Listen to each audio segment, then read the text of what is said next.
How to fix Roblox Error Code 279.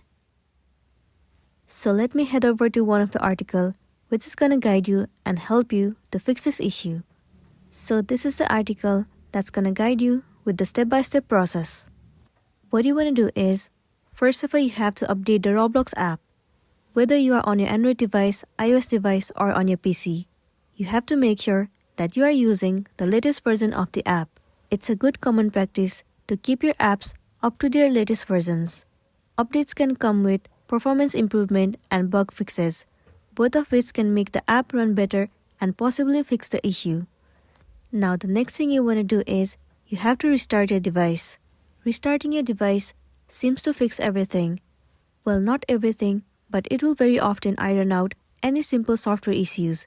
You have to give it a try before anything else. Once you have restarted your device, now the next thing you want to try doing is, you have to use a different network or interface.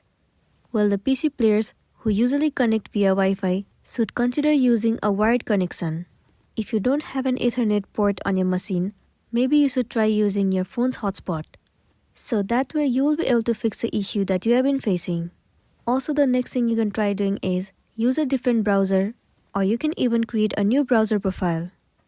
After all of this, if you are still having the issue, then the next thing you can try doing is check your firewalls and antivirus software. Open the Start menu and search for Windows Defender Firewall. Open the app. Click Allow an app or feature through Windows Defender Firewall. Find Roblox and ensure that the checkbox on the left-hand side is checked. After that, you have to click on OK, and then you'll be good to go. So that's all for today, and this is simply how you can fix Roblox Error Code 279. Make sure to smash the like button and consider subscribing if you found this video helpful. We'll see you in the next one.